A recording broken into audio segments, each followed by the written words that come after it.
ترکیہ اور پاکستان دو دل ایک جان، ہمیشہ ایک دوسرے کے ساتھ کھڑے رہنے کا عہد، دو طرفہ تجارت 5 ارب ڈالر تک پہنچانے کے مشترکہ ہدف کے حصول کا عزم۔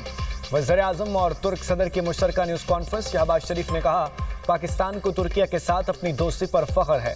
پاکستان اور ترکیہ نے ہمیشہ ہر مشکل میں ایک دوسرے کا ساتھ دیا، جنگ ہو، زلزلہ یا قدرتی آفات، ترکیہ نے ہمیشہ پاکستان کا ساتھ دیا۔ پاکستان اور ترکیہ کی شراکت داری کو نئی جہت دینی ہے۔ ترک صدر کا پاکستان کی ہر شعبے میں بھرپور حمایت جاری رکھنے کا اعلان۔ طیب اردوان کا اسلام آباد MOU پر دستخط کا خیر مقدم۔ کہتے ہیں عالمی امن کے لیے اسلام آباد مفاہمتی یادداشت انتہائی اہم ہے۔ اسرائیل خطے میں امن کو نقصان پہنچانے کی کوشش نہ کرے۔ وزیر اعظم شہباز شریف اور ترک صدر طیب اردوان کی استنبول کے وحدتین محل میں ملاقات۔ دو طرفہ تعلقات کی مثبت پیش رفت پر اطمینان کا اظہار۔ پاکستان ترکیہ اسٹریٹجک شراکت داری کے تمام پہلوؤں کا احاطہ، تجارت، سرمایہ کاری، دفاعی تعاون، توانائی، ٹیکنالوجی پر توجہ مرکوز۔ وزیر اعظم کی ترک صدر کو دورہ پاکستان کی دعوت۔ شہباز شریف ترکیہ کا 2 روزہ دورہ مکمل کر کے وطن واپس روانہ۔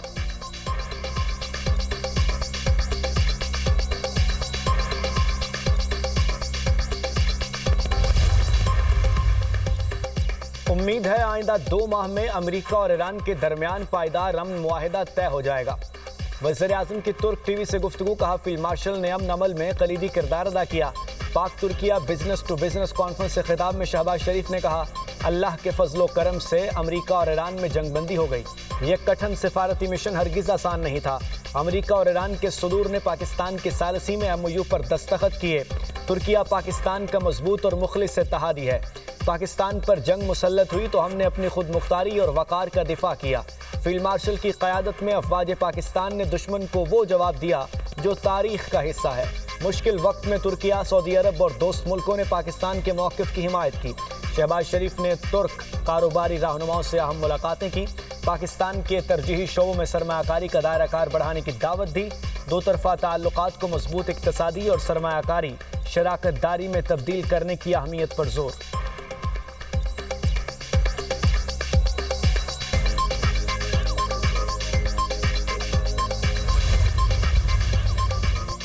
امریکہ اور ایران کے مذاکرات کا اگلا دور 11 جولائی کو پاکستان میں ہوگا۔ العربیہ ٹی وی کی رپورٹ کے مطابق مذاکرات میں ایران پر عائد پابندیوں، ایران کے منجمد اثاثوں اور جوہری پروگرام سے متعلق امور پر بات چیت کی جائے گی۔ ایرانی وفد کا حتمی فیصلہ ایران کے سپریم لیڈر آیت اللہ علی خامنائی کی تدفین کے بعد کیا جائے گا۔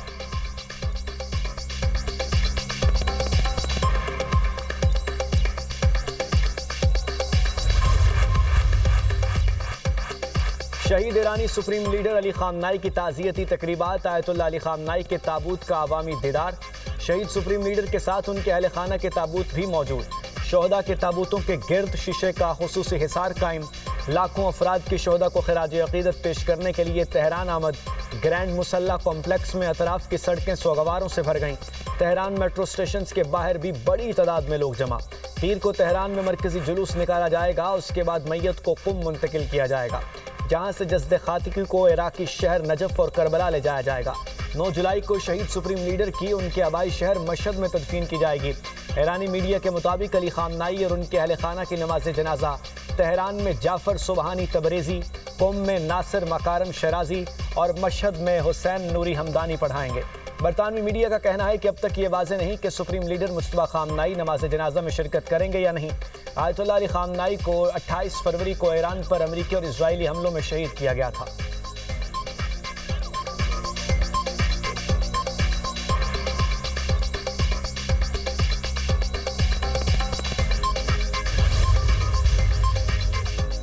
امریکی صدر ڈونلڈ ٹرمپ آیت اللہ علی خامنائی کے جنازے پر لوگوں کو روتے دیکھ کر حیران۔ امریکی ویب سائٹ ایکزوس کے مطابق صدر ٹرمپ نے انٹرویو میں کہا میں سمجھتا تھا کہ لوگ ان سے نفرت کرتے ہیں۔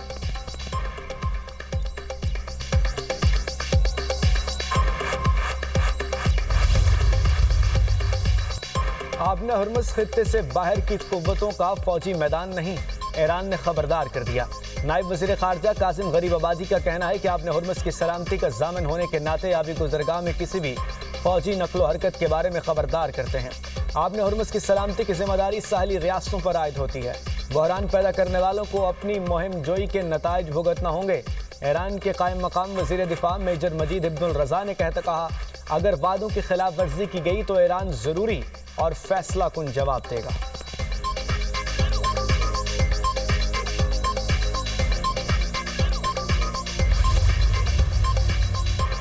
نیتن یاہو جانتے ہیں باس کون ہے؟ امریکی صدر کا انٹرویو میں اظہار خیال۔ ڈونلڈ ٹرمپ نے کہا کہ ان کے اسرائیلی وزیر اعظم کے ساتھ اچھے تعلقات ہیں۔ نیتن یاہو کے ساتھ ملاقات آئندہ ہفتے ہو سکتی ہے۔ اسرائیلی وزیر اعظم نے وائٹ ہاؤس میں ملاقات کی درخواست کی۔ امریکہ چاہتا تو خامنائی کے جنازے میں ایرانی قیادت کو نشانہ بنا سکتا تھا۔ امریکہ ایک ہی حملے میں سب کو ختم کر سکتا تھا، مگر ایسا نہیں کیا۔ حملہ اس لیے نہیں کیا کہ پھر مذاکرات کے لیے کوئی نہ بچتا۔ جوہری مذاکرات کا راستہ کھلا رہنے کے لیے حملہ نہیں کیا۔ ایران معاہدہ کرنے کے لیے بےتاب ہے۔ ایران اور امریکہ نے جوہری مذاکرات ایک ہفتے کے لیے مؤخر کرنے پر اتفاق کیا۔ خامنائی کی تدفین کے بعد جوہری مذاکرات دوبارہ ہوں گے۔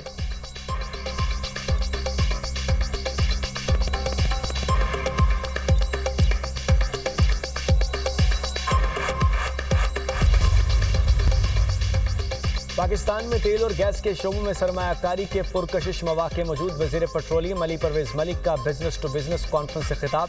کہا ملک میں تیل اور گیس کی تلاش کے لیے 178 لائسنس جاری کیے جا چکے۔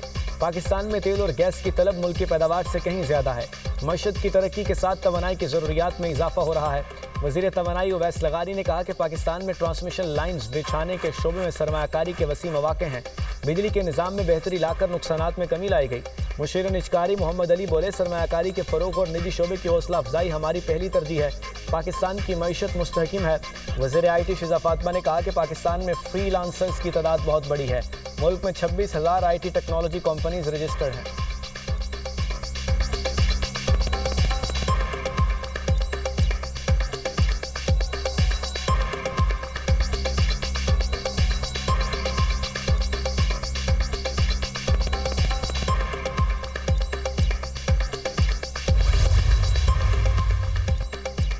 مریم نواز کا دسمبر تک 16 اضلاع میں کارڈیک کیتھ لیبز فعال کرنے کا حکم۔ وزیر اعلیٰ پنجاب کی زیر صدارت ہیلتھ اینڈ پاپولیشن ڈپارٹمنٹ کا اجلاس۔ مریم نواز نے فعال لیبز کی کارکردگی کی ہفتہ وار رپورٹ طلب کر لی۔ مریضوں کے لیے ادویات کی ہوم ڈیلیوری کے نظام کو مزید بہتر بنانے کا حکم۔ بریفنگ میں بتایا کہ پنجاب بھر کے ہر گھر کو ڈیجیٹل میپنگ کے ذریعے یونیک آئی ڈی الاٹ کر دی گئی ہے۔ پنجاب کے شہریوں کی صحت، طرز زندگی، معاشی حالات، پینے کے پانی، معذوری کا ڈیٹا بھی اکٹھا کیا جا رہا ہے۔ مریم نواز نے کہا کہ مستند ڈیٹا کے بغیر کوئی پالیسی مؤثر نہیں ہو سکتی۔ ڈیٹا نہیں ہوگا تو کیسے پتہ چلے گا کہاں کتنے مریض اور کتنی ادویات کی ضرورت ہے؟ یہ وہ بنیادی مسائل ہیں جن پر آج تک کسی نے بات نہیں کی۔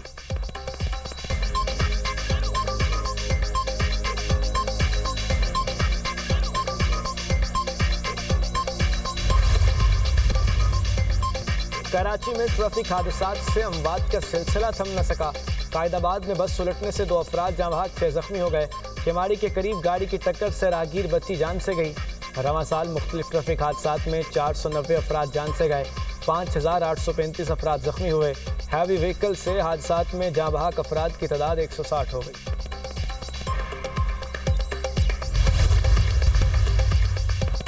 وینزویلا میں خوفناک زلزلہ، ہلاکتوں کی تعداد 2,954 ہو گئی۔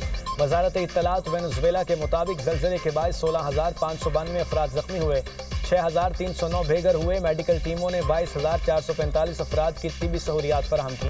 متاثرہ افراد کی مدد کے لیے 3,281 غیر ملکی ریسکیو ورکرز سمیت 30,000 اہلکار تعینات ہیں۔ زندہ بچ جانے والوں کی تلاش کے لیے امدادی اور ریسکیو کارروائیاں جاری ہیں۔ وینزویلا میں 7.2 اور 7.5 شدت کے 2 زلزلے آئے۔